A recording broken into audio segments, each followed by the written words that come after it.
के ए सखी डरे लगे सैया सुतेला सिक्सर सटाई के। हमरा के ए सखी डरे लगे सैया सुतेला सिक्सर सटाई के। हमरा के ए सखी डरे लगे सैया सुतेला सिक्सर सटाई के।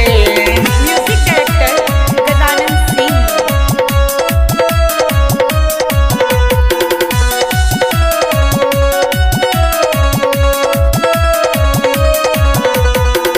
कहेला कि हमसे रानी राखतानी मेल हो, ऐसे जेल जैबू बोला कैसे होई खेल हो।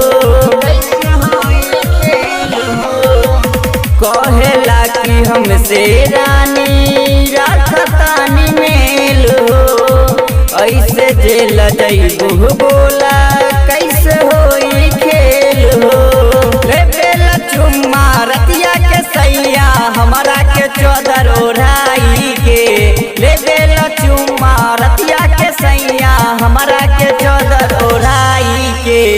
हमरा के ए सखी डरे लगे सैया सुतेला सिक्सर सटाई के।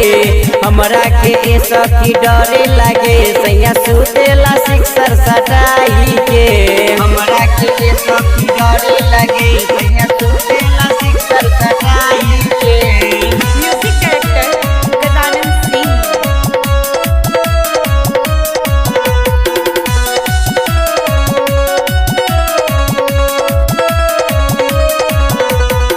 से जिया पे अब ते सैया करी बरियारी। झक्का झुमर में तोड़लस कनवा के बाली। से जिया पे अब ते सैया करी बरियारी। झक्का झुमर में तोड़लस कनवा के बाली। हम नहीं रहब जाई के कहब बतियाई अपना माई से। हम नहीं रहब जाई के कहब बतियाई अपना माई से। हमरा के ए सखी डरे लगे सैया सुतेला सिक्सर सटाई के। हमरा के ए सखी डरे लगे सैया सुतेला सिक्सर सटाई के। हमरा के ए सखी डरे लगे सैया सुतेला सिक्सर सटाई के। Music director Gajanan Singh.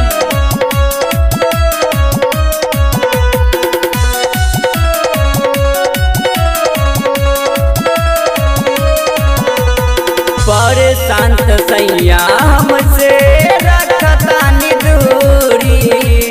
कुंदन देवर वो नहीं बुझी मजबूरी।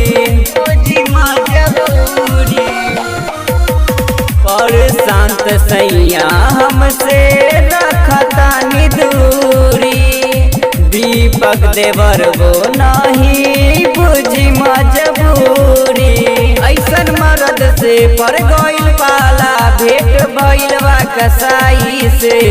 ऐसन मरद से पर गइल पाला भेंट भइल बा कसाई से। हमरा के ए सखी डरे लगे सैया सुतेला सिक्सर सटाई के। हमरा के ए सखी डरे लगे सैया सुतेला सिक्सर सटाई के।